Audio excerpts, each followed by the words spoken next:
It is still some time until November when .NET 11 goes GA, but the first previews are rolling out right now. Actually, Preview 3 was just released, and Preview 3 brings some nice enhancements for .NET MAUI, and I want to show you the ones that I think that you will like, so let's go check it out.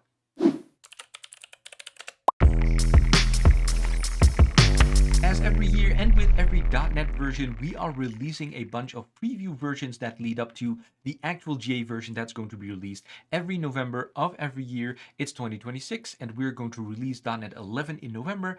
It annoys me still a little bit more than it should that we're releasing odd version numbers in even years.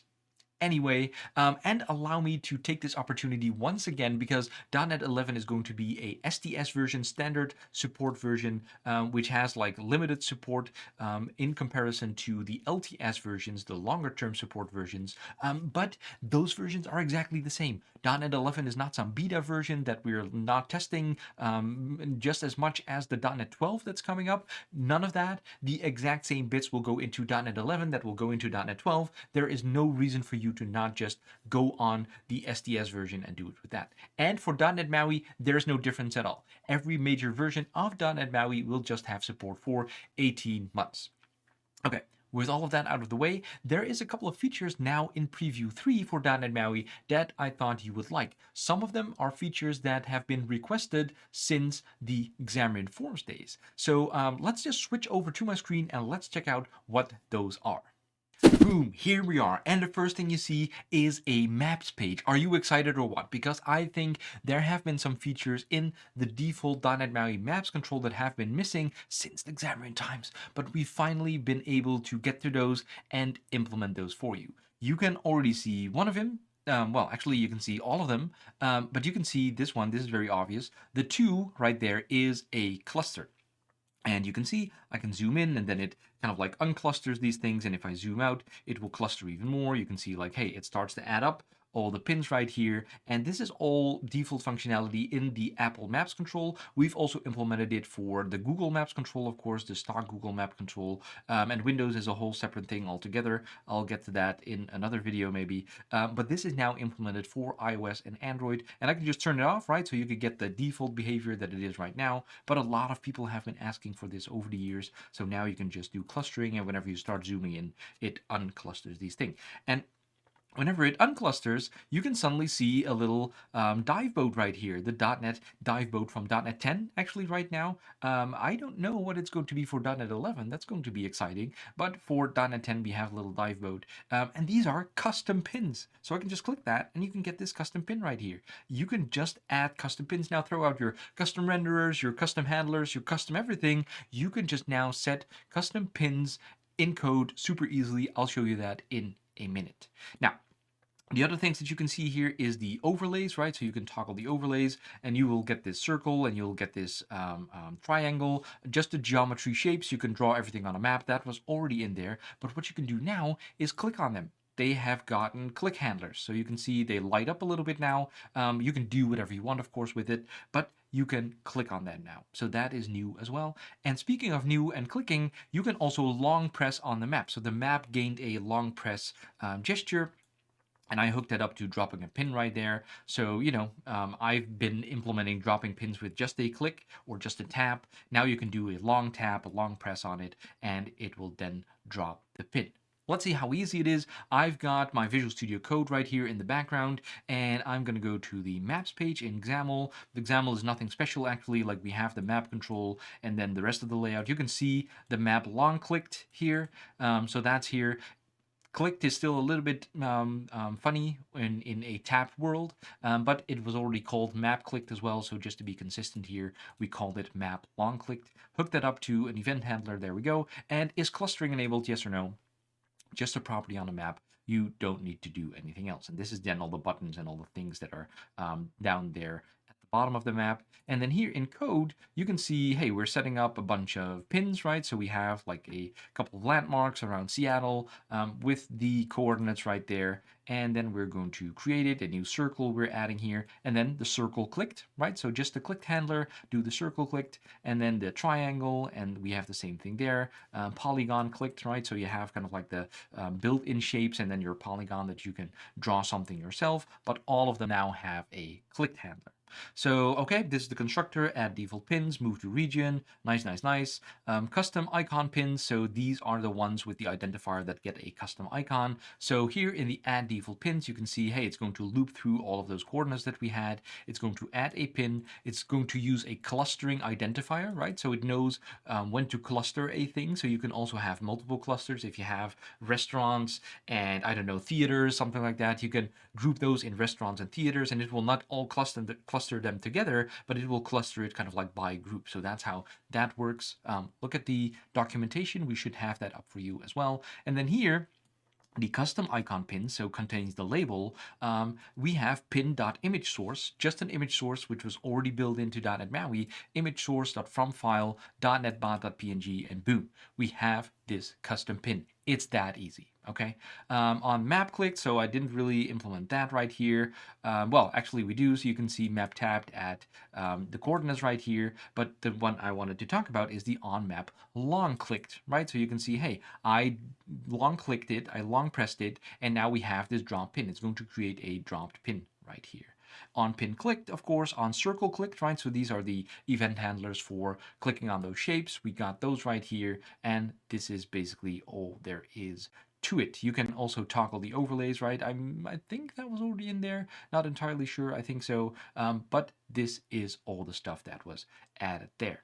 Now, let's go back to our simulator, because speaking of long press and long taps and taps and taps and taps, yes, we finally did it. The long press gesture recognizer is in .NET MAUI 11. Now, I can hear you falling from your chair, falling off your chair, watching this video, but please come back up and watch the rest of this video.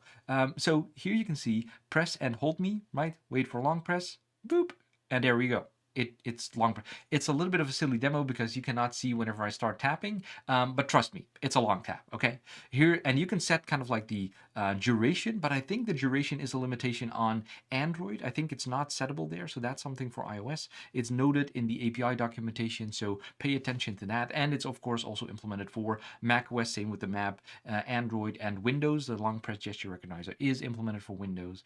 So here is like really long. So here I tap now, and then it takes like really long, and then you can see the state as well. It might be a little bit hard to see on your screen, but it says like state started, running, and completed, right? So you have the states of the long press as well. And here you even have a position tracker, which is kind of funny. I'm not sure if this is something that we should still look into, but you can see the position, but it's kind of weird because we're in a scroll view and it starts scrolling as well. So if I start long pressing here, you can see the position, running, and then completed, right? So there's all of that stuff here as well. Features down here at the bottom: minimum press duration, long press with event state tracking, long press event when completed, get position, command binding support. All of that will be in the box for .NET 11. I will get back to that to the end of the video, but please check out these preview versions so that we can catch the bugs for your project, and we will make sure that this works in .NET 11 GA, and that is the perfect version for you, instead of waiting for .NET 11 GA and then you're going to report all the bugs and you cannot update because there are still bugs in there. Go do that with the preview version. Now, then some XAML stuff. I've already talked about that in other videos. Go check those out for more details. Let me really quickly get back to the long press page here, but you can imagine like the API is super easy, right? Long press gesture recognizer is just another gesture recognizer now that you can put into the gesture recognizers collection for each element in your UI. And then you can say, hey, minimum press duration. I think it notes here, see for Android, this property is not configurable. It only has kind of like this default long press, and you know, we're using whatever the OS provides us, so we cannot set it. Maybe something will happen in the future. And then we can say long pressed, right? Long pressing. So we kind of like have the different options there for detecting the state, yes or no. And that is basically how easy it is to set up. I don't think there is anything exciting here, like, hey, pressing state canceled, right? You can also cancel it. I don't know how you do that, basically. Maybe if you drag it off, that would be an interesting one. And then on slow long pressing, so, you know, there's all kinds of things going on here. Go check out the code. It's linked down below in the video description.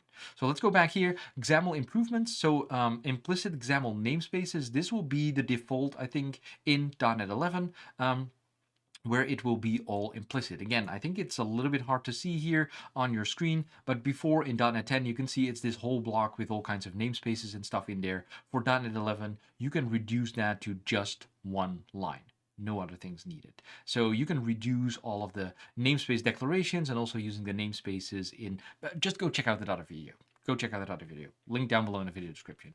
And then the other one, XAML source generation, is really cool too. That makes your XAML compile to C# code, actual C# code, which will be much faster with startup. Everything will be compiled by default. So that will mean, most importantly to me, it's not going to be a different version from your debug version and your release version, because both are going to be code.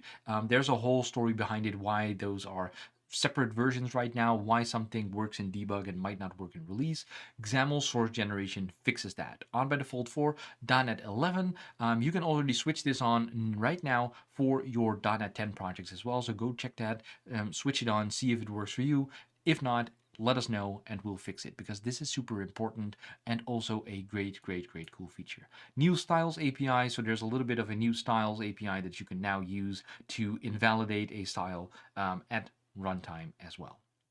Now, let me just show you the example page. Actually, so here it gives red squigglies because the tooling is not updated yet. Of course, before .NET 11 comes out in November, this will be updated. We're working hard on that. But here you can see like, hey, it's missing all these XML namespaces, but it looks really clean, right? It's still, yes, XAML is still verbose, but it is much less verbose. Right here with the static resource, before you had to do some X static resource or whatever there, you can just leave that out right now.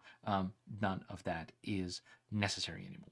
So that is what is coming in .NET 11 Preview 3. I hope you like what you're seeing here. Again, test this out and let us know what works, what does not work for your project, so we can fix that before .NET 11 goes GA, and we can get to all of that, and you can upgrade on day one instead of having to wait until we fix the things that are important to you. It is super easy to test out. It is super safe to test out. I have a link down below to a docs page where you can super easily add a .NET installation to your local project. So it will be, your local project will be several gigabytes, but at least it's very safe. You can just have that local .NET folder instead of like your system-wide .NET folder, install the MAUI workloads on there, and you can test it for your specific project right there. You can even have multiple .NET versions like that, and you can test it like that, and just throw out the .NET folder if you're done, and you will be back to your system-wide .NET folder.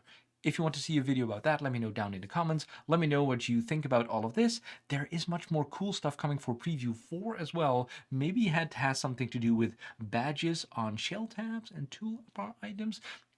Really cool stuff coming for .NET MAUI in .NET 11. See you for the next video.